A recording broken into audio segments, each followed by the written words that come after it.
Welcome, everybody, to Dead Headspace. I'm your host, Patrick R. McDonough, joined always by my co-host, Brennan LaFaro. Say hi, Brennan. Hello, everybody. Today, we are joined by the author of a ever-growing bibliography, probably best known for The Living Dead, co-written with George A. Romero. It's Mr. Daniel Kraus. Say hi, Daniel. Hi. Let's just dive into it, man. What got you into horror? That's an easy question for me to answer. My mom did. She was into horror. And I remember being really young, maybe 5 years old. Can't be much older than that. And watching scary stuff with her regularly. I think most memorably for me, that took the form of Twilight Zone, which I think was on every Friday. And so we would watch that together. And a lot of my earliest memories are images from Twilight Zone.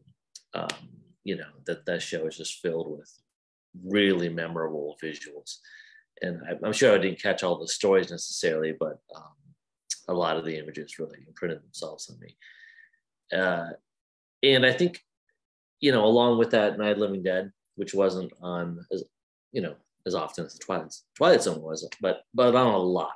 It was one of those movies that, we can go into this additionally if you want, but one of those movies that wasn't copyrighted correctly, so it was just playing all the time because anybody could play it for free. So between Twilight Zone and Night of the Living Dead, it really started me down the road of liking horror, and that was only possible that young. That was my dog, by the way. It was only possible that young because it wasn't a scary space. Like, she was really enjoying herself and laughing and having a good time. And so it wasn't overbearingly frightening to me. And it was a sort of an easy, comforting on-road to horror. So I wonder, how much effect you think maybe that had on your writing, associating this kind of comfort with scary and uncomfortable things. Yeah, I don't know. I mean, I think mostly it was responsible for me getting to think in that direction as a young kid. It certainly didn't send me towards a space of writing, cozy horror or something that was sort of friendly feeling. If anything, I think I hit limits quicker than other people. It was a VHS era, so you had limitations to what you could see, but I think I was maxing out on what I could handle generally earlier than other people was. So I think put me on sort of the advanced AP horror track before my young colleagues.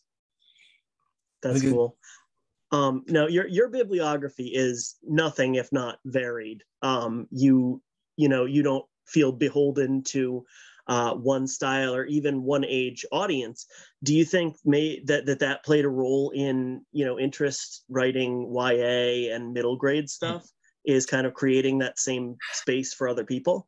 Yeah, I wish that were true, and maybe it is. Like it sounds, because it sounds generous, that I would want to sort of pass on this feeling I had to other readers, and maybe that's true in a way I don't like intellectually appreciate, and I hope that's true. But for me, it's more that I just have a lot of ideas, and some of them just seem more appropriate here or there, and also I'm really prolific, and you can't, if you're going to be putting out the number of books that I find myself putting out, it helps that the age range is varied, just in a business type of way.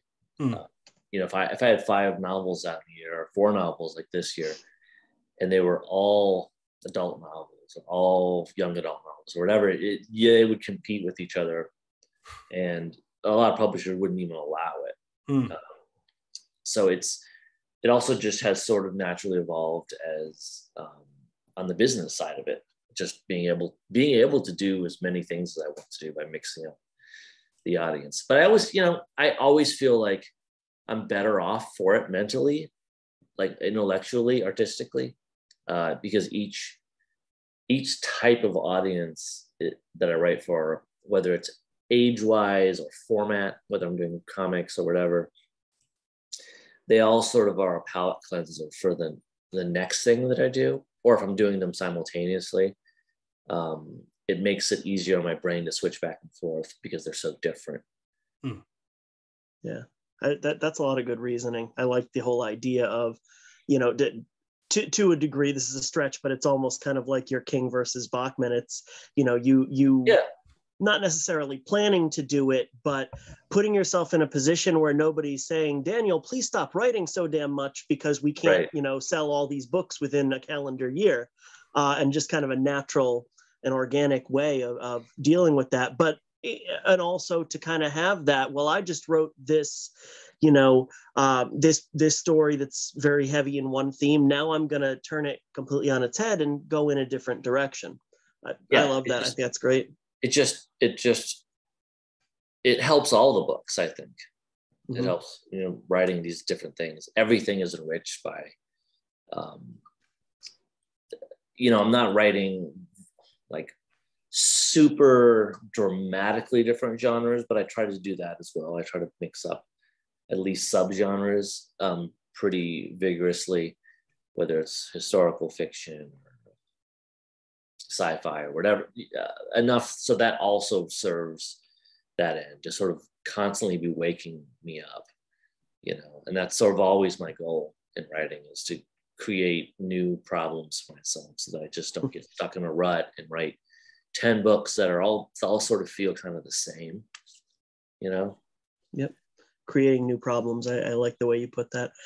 Patrick, I'm kind of hogging the mic here, but I want to drop in one more thing before I throw it to you, because one of our listener questions, I think, ties in really nicely with what we're talking about now.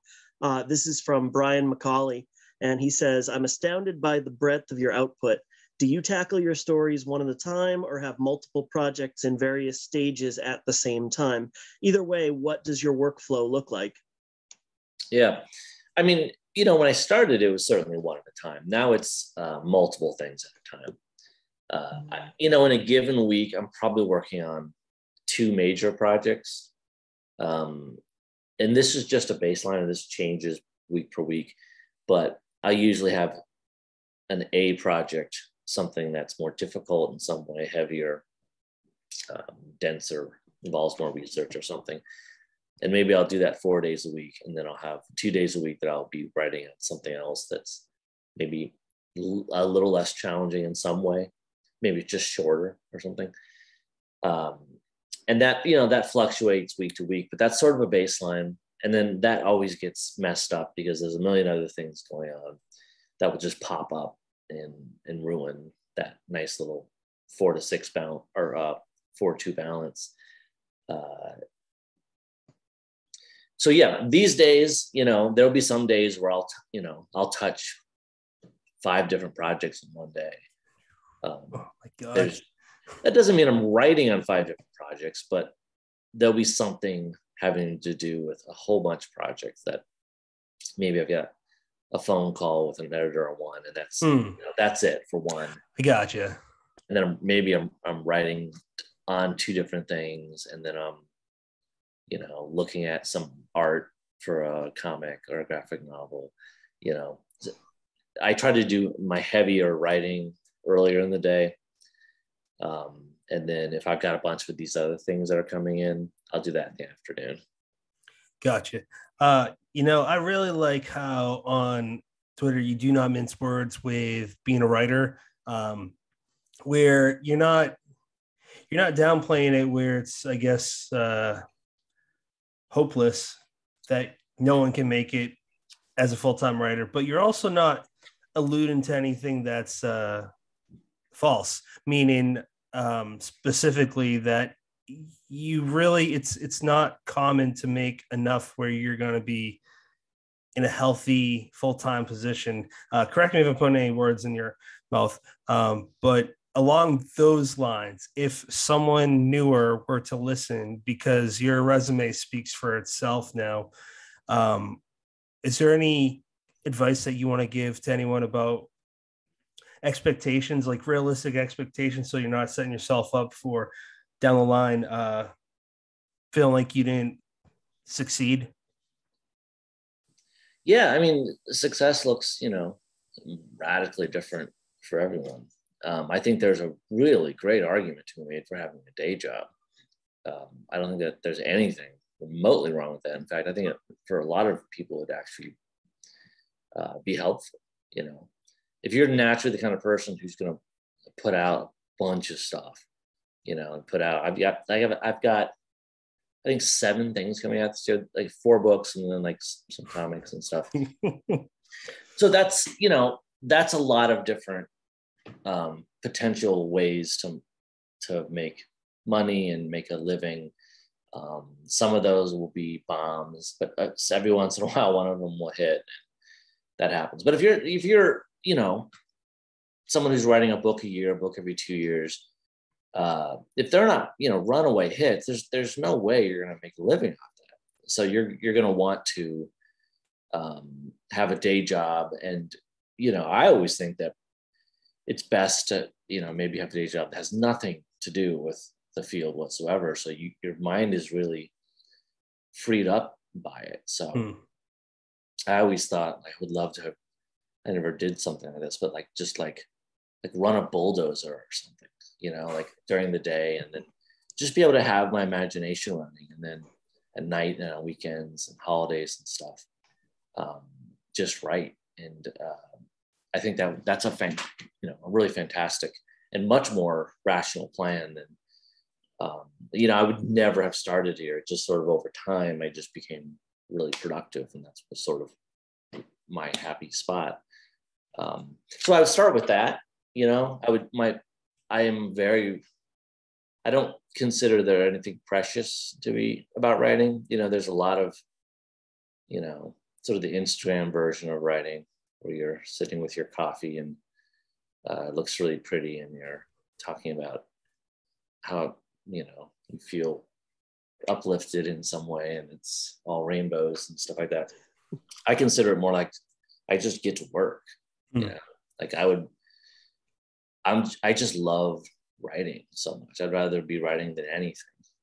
And if you can really say that, then you've got something going for you, at least, even if you're not super talented. It's not like I'm waiting, like dying for the workday to stop. I don't want it to stop. I'd write 7 days a week if I could, and sometimes I can, nights, and there's just nothing I'd rather do. Whereas most people I know who are writers have a much different way of looking at it. It seems to be much more painful for them. And there's nothing really wrong with that either. Everyone has their sort of own path to get to what they want to create. But I guess if I'm giving advice, I would, give yourself time to figure out what kind of writer you are. And you have to make peace with the marketplace too. You have to understand what kind of things people want to read.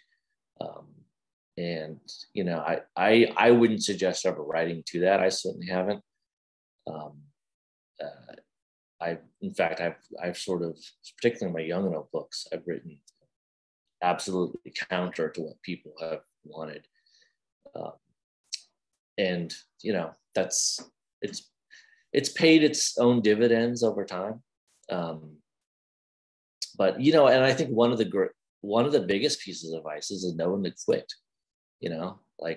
That's sort of the anti-inspirational advice. But I would give that advice to anyone who's writing or doing any kind of job, like our artistic pursuit. We only have so many years on the earth, and I've known people whose lives were kind of ruined by never giving up on a certain dream. People say never give up your dreams. I think sometimes you should really give up your dreams. And now I think most people, their lives aren't ruined by, chasing their dreams of being a big time director or something. But I've definitely seen it happen, where it's like you gotta be smart and play to your strengths sometimes, and learn when it's not going to happen. Yeah, that's fair. I want to go all the way back to 2015 when you came out with Troll Hunters with Guillermo del Toro, and then a few years later you came out with The Shape of Water. I'm sure you've talked about this to death. Is there anything that you can attribute how that relationship started? Well, it started with Troll Hunters, which was completely Guillermo's idea. Shape of Water started with me, but Troll Hunters started with him. He had, before it was a TV series, he had this book project that he had sold based on kind of like proposals, pages. And at some point decided he wanted to co-author for it. And he had read my book, Rotters, which at that point was not that old. And was a fan of it and thought I would be a good person for Troll Hunters. And so that's how our relationship started. And it was great. And Troll Hunters came around right at the right time for me. I had just gotten off of a book called Scala, which is probably my darkest book. And it was my third book. And really my low point really in writing. It was sort of the opposite of where I am now. Whereas I'm not saying I'm at a high point, sort of like artistic. I mean, I don't know, who am I to say? But I mean, it was the low point in the sense that writing was difficult. Like it was the least fun it's ever been. It was the time when I was thinking about giving up. The book was very difficult to write. It was dark. And Troll Hunters was really this gift because it was a lot of fun and really brought back some of the joy of it. And really, although it sticks out among all my books, I think is the book that is least like me in a lot of ways. It really did. It was invigorating in a lot of ways and pleasing and just kind of fun. And it kind of got me back on track and really for good, I think. Was it intimidating to have Guillermo ask you to do something with him? No, not really. To some extent, you want to do a good job, that's always the case. But I just, I have this, I don't know what it is, but I have this, whatever the thing is where you get like starstruck, I just don't have it. Like, it's just like that part of my brain is dead. I just can't get starstruck. It just doesn't happen to me. So it really, but I liked his work a lot. And so I was, totally flattered to be even considered. But yeah, we hit it off right away, and had a great meeting and had I think a good time on both the projects. And yeah, it was a totally fun experience. And I definitely learned things from him, and I'm really grateful for the chance to work with him. That's awesome. Go ahead, Brendan. Very cool. So I want to throw in another question. And this kind of takes us, we mentioned Night of the Living Dead and George A. Romero a little bit earlier, but this is from Aaron Dries. And he says, The Living Dead is one of the finest novels I've read in years. Daniel, I don't know if you know Aaron, but he is an incredible Australian author, really, really excellent writer. But he says that, the book is full of brilliant plot threads throughout, and he wants to know, who is your favorite character in the book and why? And when you look back on the whole Romero collaboration process, what's your most gratifying memory? Favorite character? I've got the book right over here. It's a behemoth. It is. It's huge. Yeah. Yeah, I think it's my longest single volume book. That's awesome. Favorite character. I remember when this book was fresh in my mind, I would tend to say the archivist, the Etta Hoffman, who's sort of the one who was collecting everyone's stories, kind of existed most in the interludes. Yeah, I liked her a lot. She was somebody who's kind of on the spectrum and somebody who really kind of came into her element when society broke down, because she didn't really like interacting with people and was more comfortable alone. And so I think her arc is really interesting, and I liked that a lot. But I really liked all of the major characters. Most of them were Romero's were characters he began. Some of them weren't,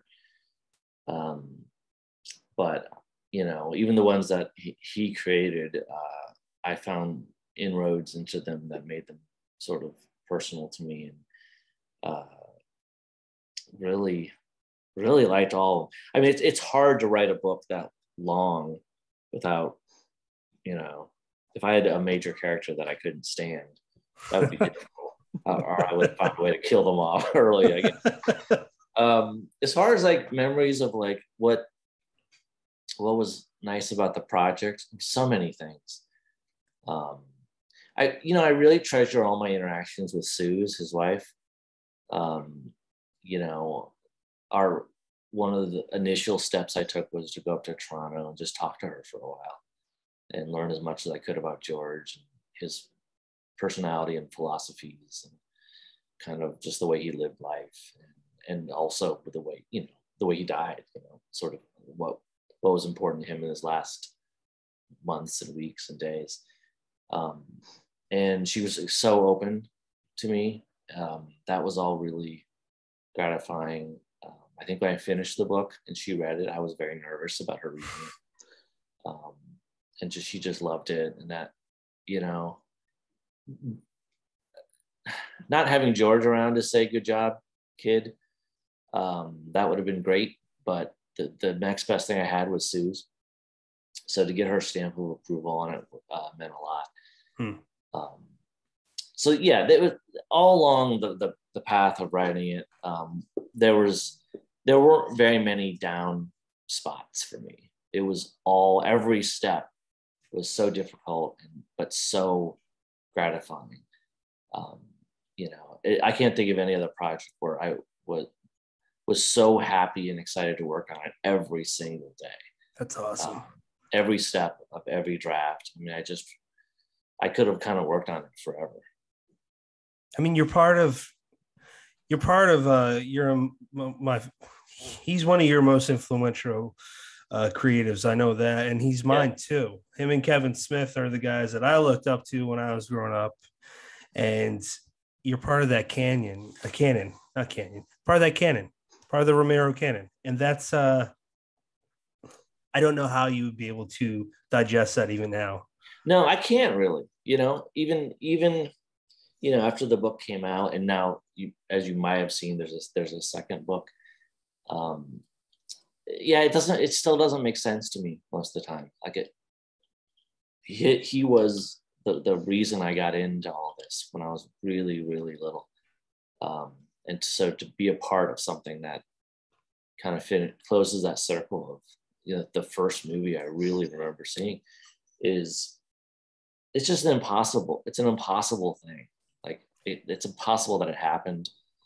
I'll never really fully understand it or be able to appreciate it enough. It's strange to me even now. Like the people, even with the doorstop in your hand, it's surreal. Yeah, it doesn't make any. Still, there are moments where, just looking at this, it just doesn't make sense to me. Like, how does this exist? Your name right under Romero. I know it doesn't. It really doesn't make any sense. It boggles my mind constantly. It's funny because what you're saying about George, John Skip, when he did his anthology in what was that, the late 80s? Brennan, he did a lot of anthologies. No, the Living Dead one. Yeah. That sounds right. The Book of the Dead. That's it. Oh, yeah. That one. And then Jonathan Mayberry, when he was talking about when he first met Romero and became friends with him, they both talk about him the same exact way as you do. Like, he's one of, one of us, but at the same time, it's like, dude, you created, without him, think about it, without him, there's a whole lot of stuff that wouldn't exist, including Shaun of the Dead, which I absolutely adore. And I don't know, man, he inspired a lot of artists still. Yes. I think, of all the major like American horror directors, there's so much to be said for, this kind of core handful of them. But I think Romero's the only one you can say that really, I mean, the idea that he like really sort of created the idea of the zombie. Nobody else can, who can say something like that? Like such a big monster. I mean, that's like being up there with like Mary Shelley or something, like coming up with a deathless creation that people will be using. Yeah, and forever. Not just something that's repurposed from like, ancient lore and folk tales from. Yeah, that's really something. And one thing that really struck me is you said that the part of your brain that gets starstruck doesn't function like everybody else's. But at the same time, there was that sense of nervousness to hand this over to Romero's widow and say, did I do good enough? Did I pay tribute to the man? And I can't think of a bigger yes than the fact that they asked you to come back and work on this next project, Pay the Piper. Congrats, by the way. Thanks. What can you tell us about that? About Pay the Piper? Yeah. Not too much. The backstory is that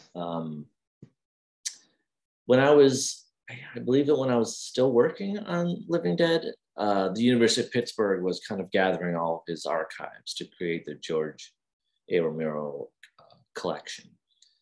And they just had boxes and boxes of stuff that were coming in from his wife, his kids, his production partners, just from everywhere. And sort of the librarians were kind of logging what was there, and not in a value type way, just sort of like, this is the title of this is the title of that.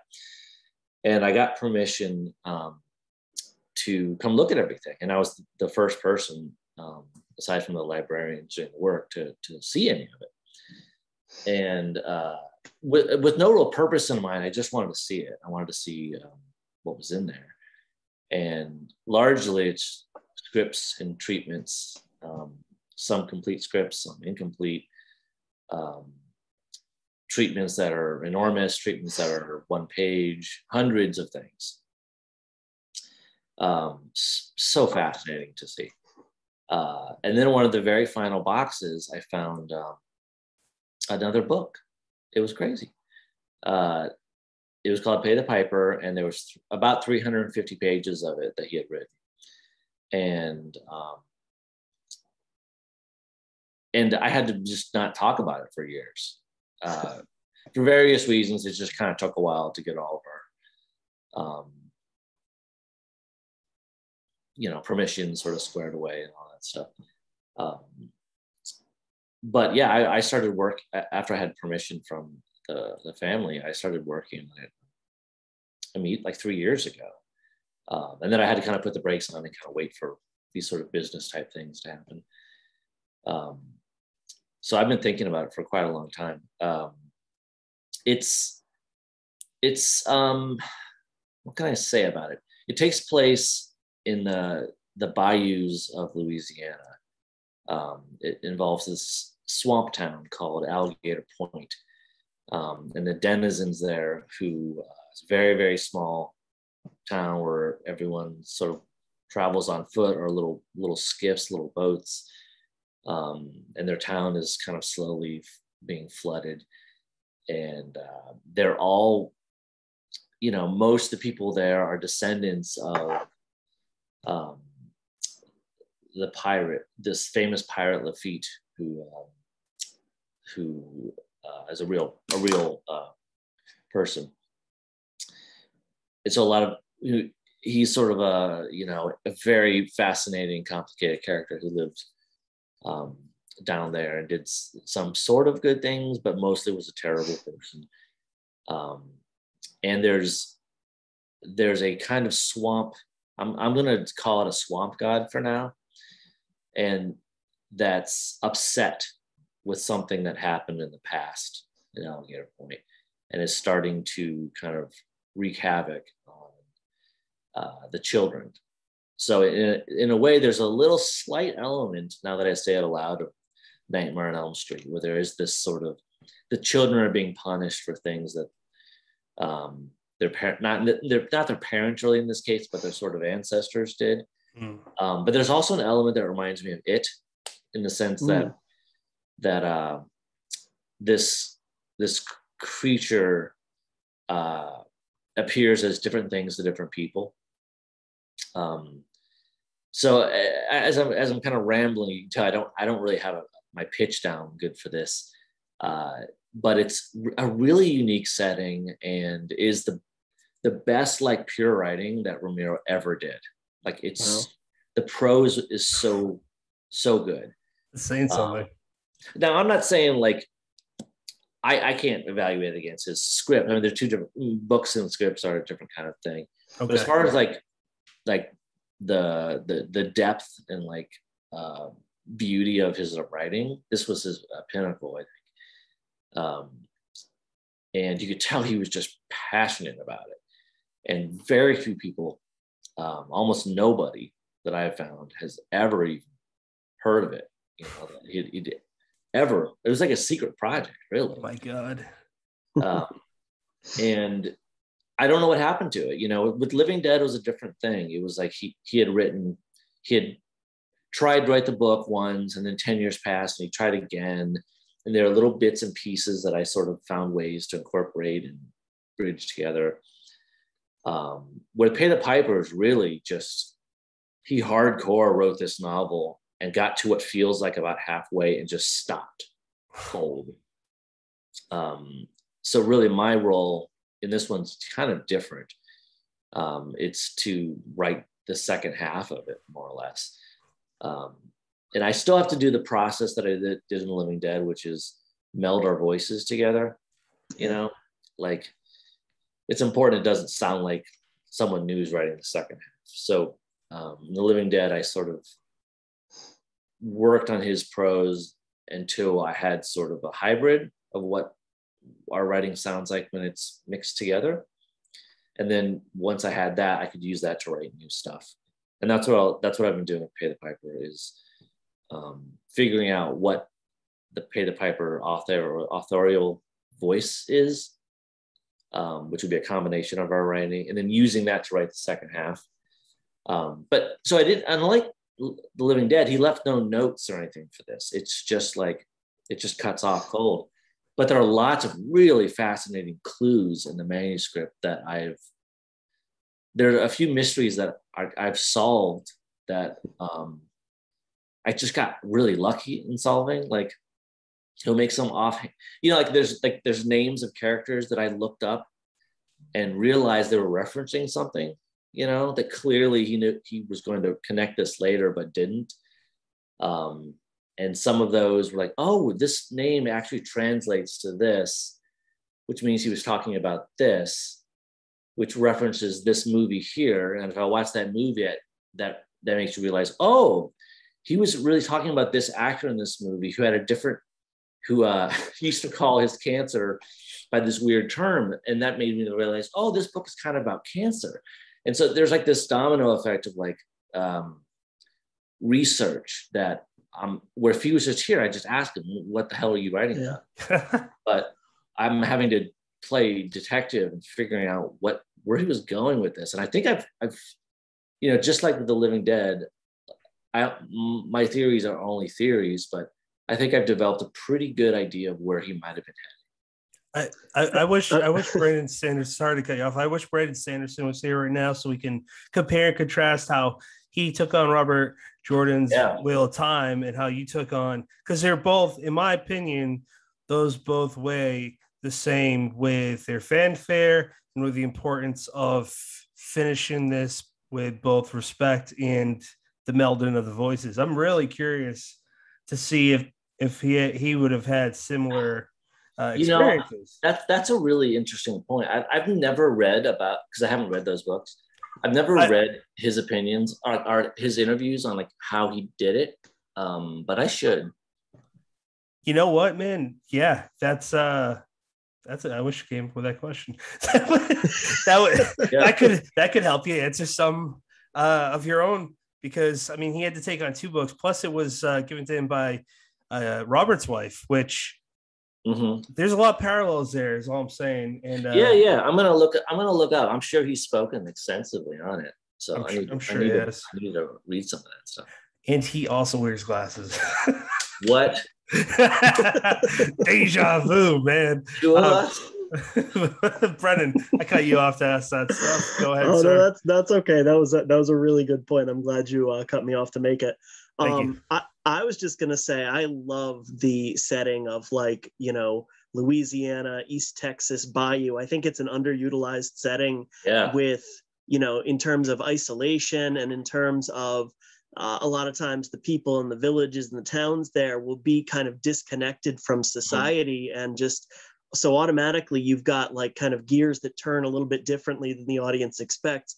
And then as soon as you add, like, you know, the comps of it and a little dash of Nightmare on Elm Street, like I that's a day one purchase already.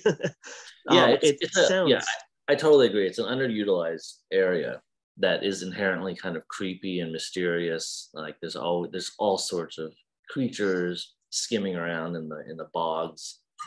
Yeah, Children of the Corn vibe too. Yeah, I can see that. Brennan, I kind of want to ask him the last question. Do you mind if I take that one? Oh, I didn't know. Oh, yeah, go for it. So this one's by Chance Forshee. He is a fellow podcaster. He is more of a jokey one, but I do want to see how you answer it. He said, "Who wins in a street fight? The ghosts that ate us versus Ghost Eaters," which is by Clay McLeod Chapman. Yep. So, whatever you want to say, man. I wish if the world were like a little more normal. I could have done some events with Clay. We could have taken our ghost books on the road. Unfortunately, I haven't read Ghost Eaters. I had a chance to read it, you know, way early, and my reading schedule is just, it's usually dominated by research books. So I still haven't read it. But I'm gonna go ahead and say I'm gonna win the fight. My book, so why not? Yeah, you definitely should be biased for that one. Yeah, Brennan. You know what? Perfect segue, because I want to go into the ghost that ate us. So, Daniel, I wonder if you could kind of kick us off with like a little bit of back cover synopsis for anybody who is not sure what this book is about. Yep. Okay, it looks like this. Ghost that ate us. And you can see that the subtitle is The Tragic True Story of the Burger City Poltergeist, which is quite a mouthful and a weird title. This is one of my favorite books I've written now, definitely like top 4. It's a very peculiar, unusual book. It's supposed to be written as if, and it is written, as if it's a nonfiction account of a real event. So I set it up saying that you've probably already heard of it. And I use photographs and footnotes and captions and all these things that really make it feel real, like you're reading a nonfiction book. And from what I've gathered, most people reading it spend a little bit of time Googling they're first starting, because it does seem so real that it seems like a news story that probably came and went, and you forgot about it. And that's the whole premise of it, is that Daniel Kraus, is going to write the definitive book on this kind of pop cult, this supposed paranormal event that popped into our pop culture in 2017 and then kind of went away and we all forgot about it. But the people who were involved with it did not forget about it. They were completely ruined by it. And so I'm going to Iowa and interviewing all of them to figure out what really happened, which of course is all fictional, but feels very real. And the idea is that there's a poltergeist that occurred, an event that occurred for 1 year at this fast food joint called Burger City, which is just this crappy little regional franchise location that was off Interstate 80 in Iowa, right? The same kind of place where I grew up.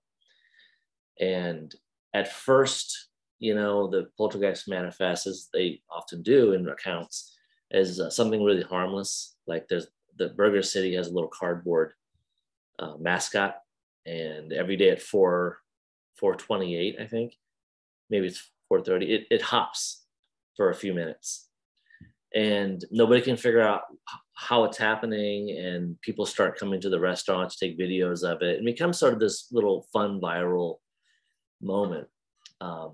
But the people who work at Burger City, you know, they're working a pretty crappy job, and some of them are about to graduate and move on, but some of them aren't, and they're sort of stuck in this nowhere town at this crappy job, and suddenly this poltergeist seems to promise a way out. Like it's starting to make them sort of locally famous, and then a little bit beyond locally famous, and they think, well, maybe this is the start of something big, and it's kind of fun for a while, and then it starts tearing them apart, and becoming not so fun as it becomes a joke to the rest of the world, but it's not at all funny to them. And so it's a book that is sort of absurd and a little comic, particularly in the first half, but goes downhill fast in the second half when it stops being, sort of lures you in with the silly idea of a fast food ghost, and then sort of right when you think it's all fun and games, sort of gets kind of serious. And it was just like I said before, I like to give myself new problems when I write, and writing something in this format was a completely new challenge. I'm writing more sort of objectively, as if I'm a journalist, and with less voice. You know, it reads more like a nonfiction account. I really like this book. I think it's a tricky book. I think it's a book that kind of will sneak up on the reader, and it was just a fun thing to write. It was tough because as a nonfiction, you know, if this is a real event that happened and you're a nonfiction writer, you're going to have all your information at the front. You've already done your research. You're going to write your book. So to emulate that, I had to know everything that happened before I started writing. And so it involved a few months of preparation. So I knew, you know, all the events that were going to occur, right down to like what the work schedules were, like who was working what shift on what day. Wow. And then who all the relationships, you know, everyone's relationship with everyone else who worked there. Because as a nonfiction writer, you want to be able to you would normally have all that stuff at your fingertips. So I needed to do all that work up front, so then I could just report upon it rather than write like a normal would. Wow.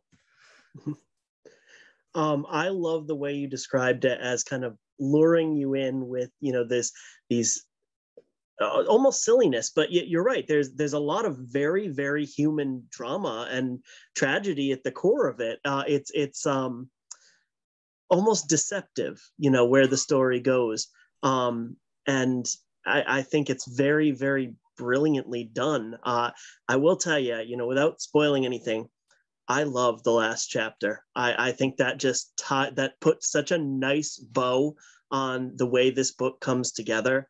I don't think you could have possibly wrapped it up any other way. And of course, you know, obviously you had that kind of planned. Yeah. But the footnotes, I think, was also kind of a nice touch, so that you know, get a chapter or two in as a reader, and you're like, wait a minute, this is fiction, right? It says it's fiction. It tells me it's fiction, but it doesn't. I really loved, even like down to name dropping Jennifer Barnes at Raw Dog Screaming inside the book. I thought all those were such nice touches to just really immerse the reader completely in the illusion. Now I have what I hope is a stupid question. Is there a Burger City, an actual Burger City in Iowa? No. I didn't think there is no Burger City. Well, there actually is a restaurant called Burger City about an hour from me that I found on Google. But yes, there are individual Burger Cities that exist in the world, but there's no like Midwest chain called Burger. Well, the reason I ask that is because I I noticed that you name dropped Burger City in Bent Heavens. And I wonder if that was just kind of a throwaway line that you developed earlier, or if this book has just been sitting up there in your head for a long time. Yeah, it's the latter. When I was working on Bent Heavens, I was kind of hoping to write Ghost of Datus, and I'm always planning other things while I'm writing, and so that was more of a in joke for something else that didn't exist yet, but I hoped would exist, and now it exists. So now it's a reference that actually means something. That's cool. Awesome. And I would throw out, that's Bent Heavens is such a cool book. I don't hear nearly as many people talking about it as I wish would. I'd love it to death, and it's just so. There's a part in it where you just flip the reader on their head, and anybody who says, "Oh yeah, I saw that coming," no, you're lying. Yeah, it's got one of probably the biggest twists I've ever. Sorry, man, go ahead. I want to jump to Blood Sugar because that's a book of yours that I love. Really quick, before we jump there, can I want to throw one more about the ghost that ate us, if you don't mind. Now, I heard you talk about the writing process for this was 9 months, which was a little bit longer than you typically go on. Once you kind of got the whole outline in shape, how much of that time, how long did it take you to actually write it? You talked about kind of tweaking the voice so it almost didn't have one, it had that journalistic tone. Well, it's always hard to say because I'm working on multiple things, and then I'll sometimes have to stop on something to do like a draft or a polish and something else. So it's always a little hard for me to say. But it doesn't feel like it was super much longer than normal. Like I would think that maybe the first draft took maybe 4 or 5 months. That's just a guess. But it was never, because it was so planned out, it always moved pretty smoothly. If there was any struggle, it was really, knowing when to jump back and forth in time, because there's sort of like one time frame is back in 2017 when it's all happening. The other time frame is present day, which is 2020 in the book, where I'm interviewing the people and explaining how they're living now.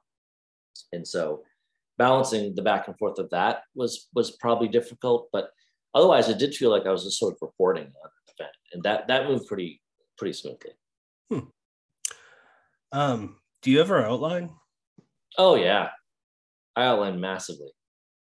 I do a lot of my plot work ahead of time, and I think when people say they do outlines, it always makes, I think some people think that kind of robs the spontaneity of it, but I kind of think it's the opposite.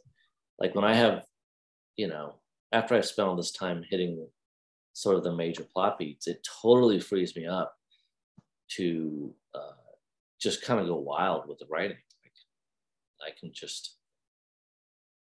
I can write it however in whatever wacky, weird, bizarre way I want to, because I sort of know the next point on the road, and on the way there I can just freak out.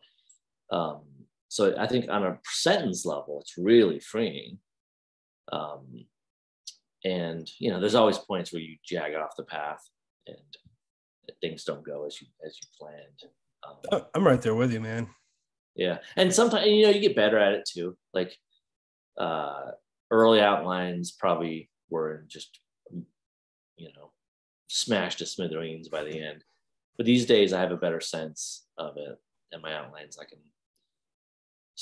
stick to pretty well. But sometimes those outlines take months to do. And some of my outlines for my bigger books, the outlines themselves are the size of books. Like my Zebulon Finch project, which is enormous. The outline for that was like 250 pages. No, that was holy shit, research heavy project. But yeah, these aren't dashed off. I spent tons of time on them. That's awesome, man. That's good to know because I hear a lot of people saying the other end of the coin, the other side of the coin with outlines, and I personally like them. Well, I mean you wanted to talk about Blood Sugar, like that's an example of one that let's hear it. where I sort of did it the other way. Oh, like I had some sense of where things were going, but one of the experiments of that book was sort of abandoning the outline, and it was a project that I was writing, even though it's easily my smallest book. I probably worked on it almost longer than any other book because I did it between other projects. Mm. So I'd always kind of go back to it and just sort of free write. And it was sort of this nice thing I had in the background that was just really weird, not like anything else that I'd done. And I'm glad you like it because it's one of my top 2 books of mine that I've written. I just absolutely love it. It's sort of like the connoisseurs book of the Daniel Kraus bibliography. loved it. I didn't like it. I loved it, man. It's not for everyone, even if fans of mine. It's a rarefied taste, but I just absolutely love it. It was so much. That's another one where I could have just maybe the Romero book for sort of personal reasons. I could have written forever. And Blood Sugar, I mean, I worked on that tiny little thing for probably 6 years between projects, and wow. I never got sick of writing and rewriting that book. It was just so much fun to write in that voice. What you did, and I told you on Twitter, and it's on your book that it's compared to Clockwork Orange. But one of my very best friends in the whole world gave me that book one day and said, "Here, borrow this book. You'll love it." And I was like, "All right." And I was reading it, and it was so weird. It's so bizarre. It's like learning or reading Tolkien for the first time. Mm-hmm. For me, I compare it to Silmarillion, where, man, there's a lot of stuff that I think are going over my head. But as I'm reading it, I'm like, this is making sense. It's way different than anything I'm used to reading, and I can't stop reading it. Like, if you were to go back to that world, I would love it. You can get away with different things, or rather shine a different kind of light on old topics. Like the story is incredibly tragic for pretty much every character. Yeah. And the people you can really blame are the parents, but at the same time, the drug addicts. And it's like, at what point can you say this is ultimately your fault? I mean, it is, but at the same time, it's just, there's so much tragedy with everyone. And one thing that sticks out is that the clerk says, "I literally cannot understand what you are saying to me." And as funny as his choice of words is, I thought it was kind of really sad because, I'm just thinking, well, I mean, what if that is a little boy? And as the dad in me is just like, that is so incredibly tragic. Yeah, that's a great line to pull out. That's one of my favorites. That encapsulates a lot of what the book is about. Yeah. It's such a strange book. It is so unrelentingly tragic, but it's also my funniest book. Yeah, it is funny. It's always funny, but it's funny about just terrible things. Mm-hmm. I just really love it. I don't think there'll ever be anything like a sequel. I don't think it's popular enough. But yeah, man, I just am so fond of that weird little book. We had Charles Arday on, or Ardai, I think he said. Oh, that's cool. And I probably did talk about it, but it was really, it's just going through the catalog of books that they have on. What a guy to work with, because he's so, not that other publishers aren't, but his passion for this one niche in books is really cool. And the cover too, that they chose for years, is just really, really neat. It's very different it fits in with the rest, but it's just so different, man. That type of art, it just isn't around anymore. No, we had a lot of trouble with that cover because It's probably the least hard case crime book on the entire. They've published like 200 books, and I love Charles for publishing it. And he knew that it was the biggest stretch he'd ever made as far as a book they would publish under their line. But he just loved the book, so he just found a way to make it happen. But we couldn't figure out how to illustrate it because all of his books have a certain style, and none of the characters lent themselves to that style. So we had to kind of get creative. But we came up right against the deadline. Like we went through so many different cover sketches, and none of them were working. Who thought of making it the calendar from? I think that was Charles.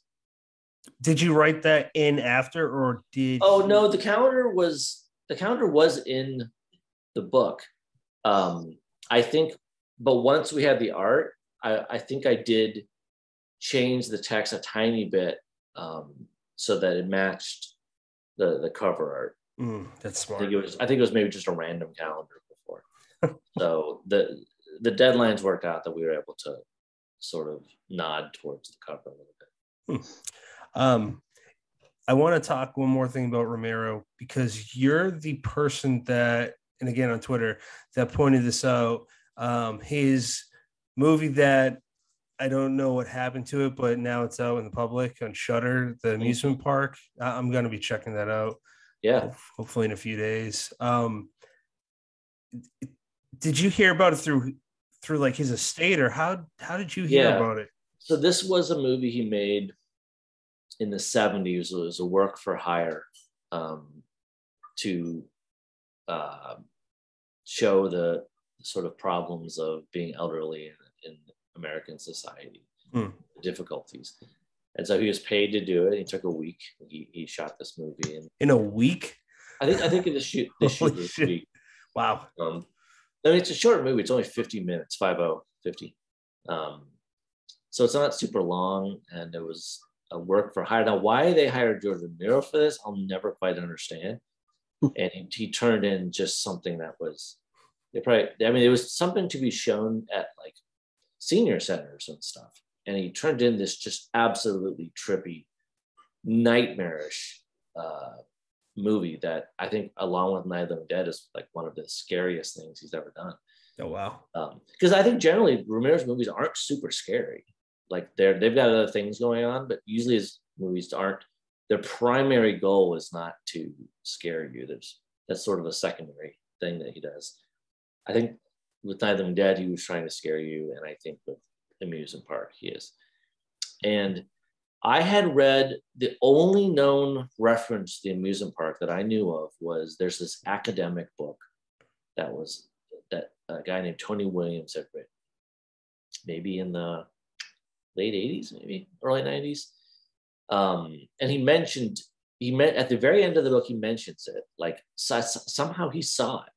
And so it was always in my head that I knew that there was this strange missing Romero movie that no one but this one guy had ever seen. So it seemed almost like a myth. And but it was about old people. And with The Living Dead, when I started working on that project, the last act of The Living Dead was sort of about old people and hospice care and that kind of thing. So when I met Suze, Romero's wife, I asked her, boy, it'd be really helpful if I could see the amusement park. Does anyone have any idea what happened to it? And she was like, yeah, we just found it. And I couldn't believe it. Wow. So they had recently found a print of it. And she let me see it. And so suddenly I had this input about George and, his thoughts on old people at the perfect time. And so after I saw it, I started talking about it and tweeting about it. And that's when I think the general world became aware of it. Because I was posting still frames from it. And it was just like a George Romero film. And people were just like, what in the hell is this? And it was mind blowing. I think it's a wonderful movie. It's really, really good. And the idea that it was missing for 50 years or something, it just boggles my mind. The poster's super creepy too. Yeah, it is. Everything about it is cool, and it's been on Shudder. since it came out, and I think it's coming out on Blu-ray in October, I think. Oh, so everyone will have a chance to see it. I'm definitely gonna check it out on Shudder. That's gonna be my next Shudder movie. Brennan, take it away, sir. Oh yeah. Before we wrap up, there's one more thing that I've got to ask you about. You have a book coming out, I believe next year, called Whale Fall, and the premise of this book is just so damn intriguing. Yeah. Tell us about it. Yep, Whale Fall is my favorite book that I've ever done. It's comes out next summer, and it's about a diver who gets swallowed by a sperm whale and has 1 hour to get out. And it's like the perfect high concept idea. Like, I was talking to someone else about how, you can ask me about the Ghost of Adas or other things I'm working on, and I'll kind of ramble on for a couple of minutes about what it's about. But Whale Fall, you can sum it up in one sentence, and everyone gets it. And it's so cool. I wrote it with the help of a bunch of like the top whale scientists in the world, and they were with me every step of the way to make sure it was absolutely scientifically accurate as much as humanly possible. Oh, wow. So it's like, in that way, it's sort of like The Martian, in the sense that it's really accurate and feasible. Like, every step of it is has been vetted. So yeah, it is possible. Although we have no reliable records that this has ever happened to anyone in history. It's possible. Sounds fucking terrifying. It's so terrifying. But it's a weird book. It's also quite moving and sad, and it does that kind of thing that, was it called 127 Hours? The one with Franco and the Rock. Yeah. Yep. It has some elements of that too, where it's like you're in the moment, and he's got 60 minutes of air to try to get out of this whale using only what's inside the whale. But you're getting this sense of what got him there, and he's injured, and he's hallucinating, and he's starting to think that the whale is his father. The reason he got swallowed, he was out there looking for his father's remains. His father had killed himself by throwing himself off a boat, so he was looking for his bones. And so he starts thinking the whale's talking to him. So there's a lot of things going on. But man, what some of these whale experts came up with, because I just basically came to them and said, what would you do? What were some of the things that you would do to try to get out of this whale? And some of the ideas they had were just tremendously strange and delightful, and disgusting and creative. It's such a cool book. It's just my favorite thing I've done. And I've got all this whale paraphernalia now. Like, I've got this is it's a replica. I don't think it's even legal to have a whale tooth, but this is a replica of a sperm whale tooth. So this plays a part when he gets in the mouth. And I've got some other junk over here. But I'm super into this book. I can't wait for it to come out. It's really, really neat. Now, forgive me if you mentioned this, but a lot of, if you talk belly of the whale, a lot of people are going to picture Pinocchio and this big cavernous thing. But isn't one of the facets that a sperm whale's stomach is actually going to be very small? Isn't that right?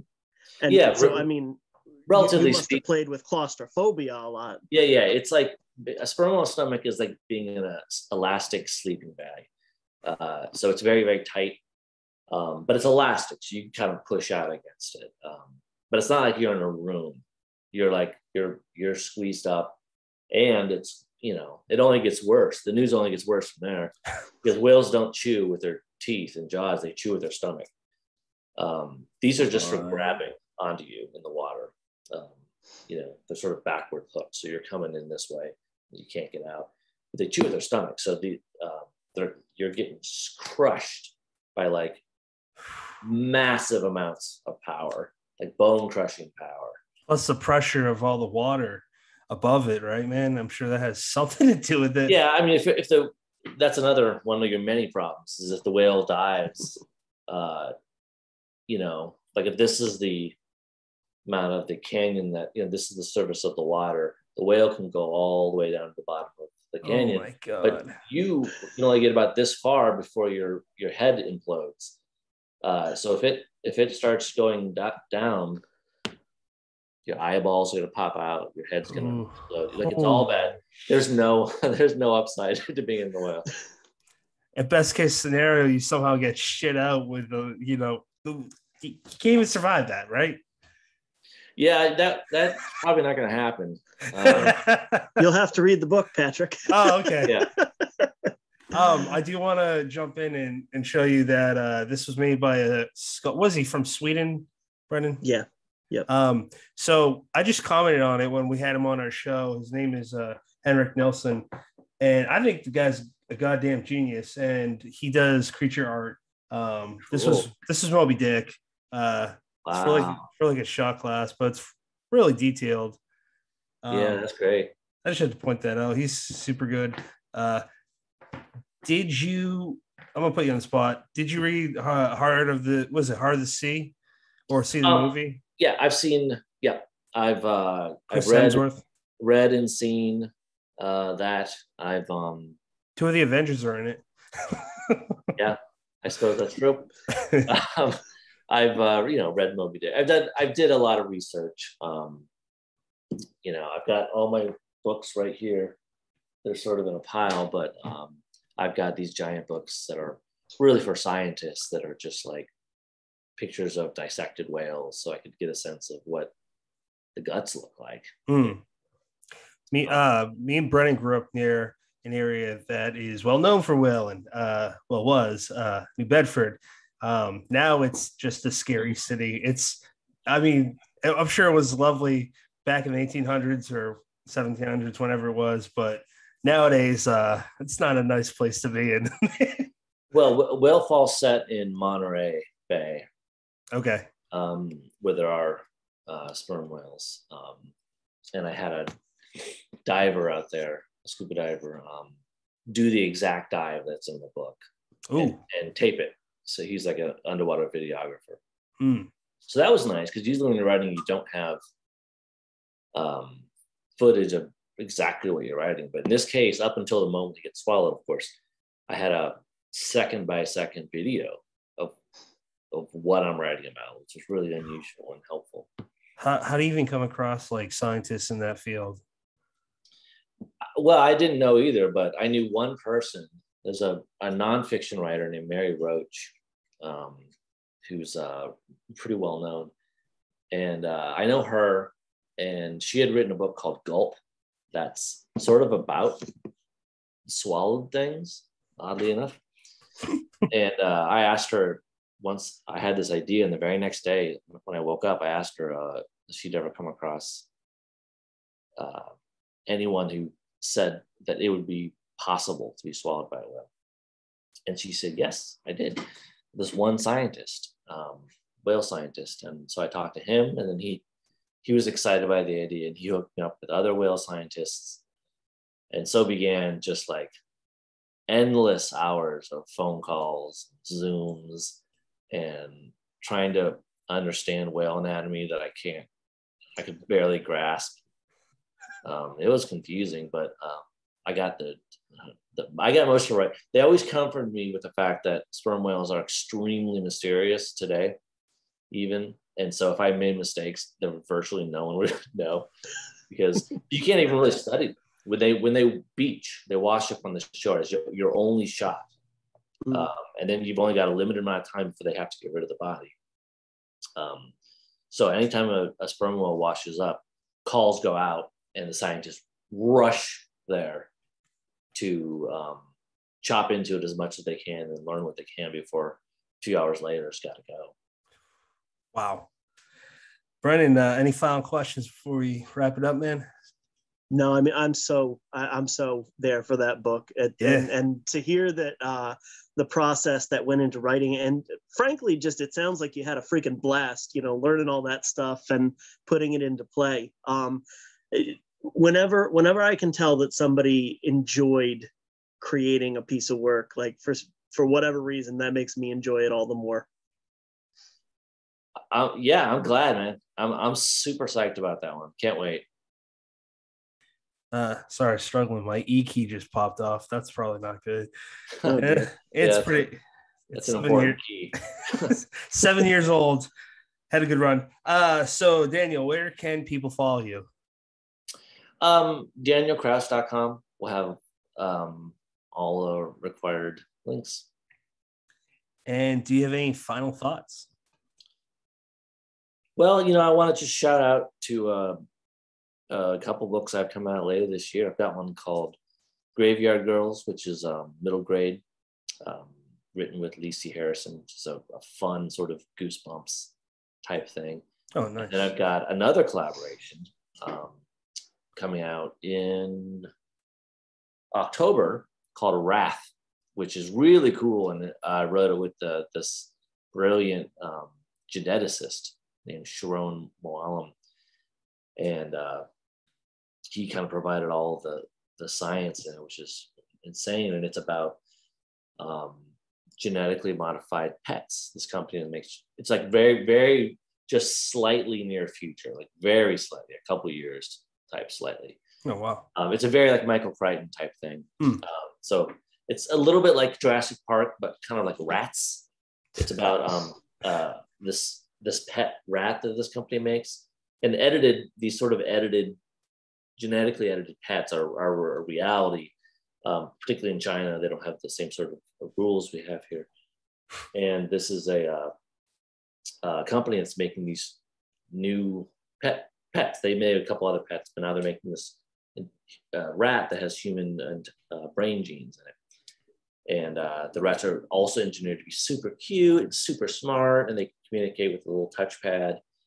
But they don't have they're rushing the product out. It's sort of like an Apple situation. They're rushing the product out, and they haven't figured out a way to turn off the brain growth yet. And then one of them gets out, and the brain is going to keep growing. It's going to keep getting smarter and smarter. But it's a flowers for Algernon type situation too, because the brain it can get so big inside the skull, and then it starts going insane. It's pressing against the skull.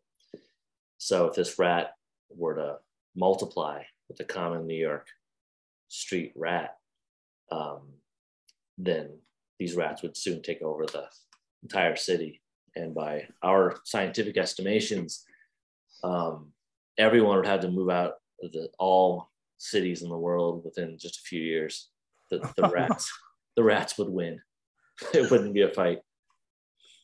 So that's coming out in October. It's called Wrath. Jesus, that's terrifying, Very cool. man. Yeah, that is. Brennan, any final thoughts? I would throw out, I saw you post a video earlier of opening what looked like a PR package for Graveyard Girls. And it had some really, really cool looking stuff in there. That's is that middle grade, YA? Yeah, how would you classify that? Middle grade. Yeah. Okay. So it's cool. Kind of like middle grade, mostly middle grade girls who are trying to just go through the various dramas, but they also tell scary stories. So the middle of every book, like there's 5 of them. So this is the first book. Mm-hmm. In the middle of every book, roughly, you can see there's a horror story they tell that sort of informs what's going on in their life. And the horror story in this first one is just wild. It's basically about if you text too much, which these girls do, it's about the idea that the radiation from your phone will start growing these tiny little brains in your thumbs. And then the thumbs all start separating from the hands. And there's like a thumb army. That's dude, that is fucking awesome. It's really fun. It's a really fun series. That's hilarious. Yeah. That looks cool. Beyond that, I would just say thank you very much for spending your Friday night with us. We really appreciate your time, man. No problem, man. It was fun. I thank you as well. And I got to know, who are the Chicago Whales? Oh, Chicago Whales. I bought this because of whale fall. I got this I went to a Cubs game, and across the street, because I live in Chicago, there was a hat store, and I was just killing time, and I saw Chicago Whales. And it turns out the Chicago Whales were the very first team to play in Wrigley Field. They didn't last very long, just for a few years. They were part of a different baseball league, way back at the dawn of baseball. And then they went away when the leagues like merged. They were a real team.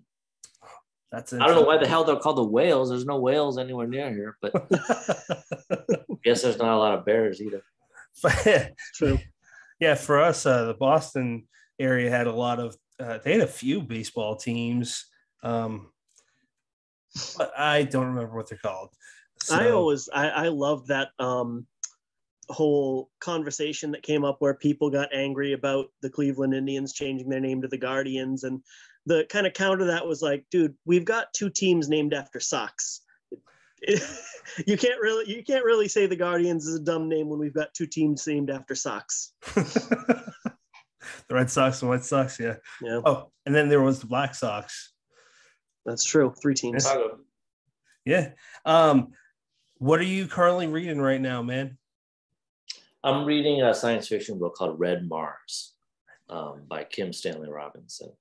I'm writing a science fiction book right now. Really, my first straight science fiction. So I've been reading a bunch of sci-fi. Oh, very cool. What about you, Brennan? I just finished up this one. It is Gwendolyn Keist's Reluctant Immortals. I loved this book. I really liked it. I like Gwendolyn's work a lot, but this was really something, and it's such an interesting concept. It takes place from the viewpoint of Lucy from Dracula, and her roommate in 1960s San Francisco is Bertha, the attic wife from Jane Eyre, and essentially they are on the run from Dracula and Mr. Rochester. And it's such a wacky concept, and there is a lot of dark humor in there, but I mean it's very heartfelt, and it's kind of like psychologically scary at times. I really enjoyed it, and I think that's coming out in about 3 or 4 weeks soon. Yeah, I like London a lot. I've got that book. I just haven't read it. Yeah. Patrick, how about you? So I'm about 80% through this book, Tommy, and the Order of the Cosmic Champions by Anthony Rapino and Anthony D. Greats. Basically, it's a young kid in the actually don't know if I think it's the 90s. Yeah, because it kind of has the 80s feel too, but basically you'll see it in the cover. It's it's a fictional TV show that got canceled. That's now just a comic series, and this kid Tommy that gets bullied, and he's one of the characters comes to life, and he ends up basically not sure if this is just like his way of dealing with issues, and he's okay with that, or if it's really happening to him. It's funny. It's a coming of age story. So if you like that kind of thing, then that's definitely for you. The other one is Wally Young. Man, that reflection, that glare is not welcoming. Wally Young's Magpie Coffin. I'm listening to the audiobook of that. And for those that may not know, I am coming out with my first editorial debut with Death's Head Press. And Wiley has a story within that world of Magpie Coffin. And it's excellent. So he'll have a sequel coming out soon. So keep your eyes open for that. Next episode, 156, is with those guys, Anthony Rapino and Anthony D. Greats. Stay tuned for that as well. And listeners and viewers, as always, you have many choices in podcasts. Thank you for picking us.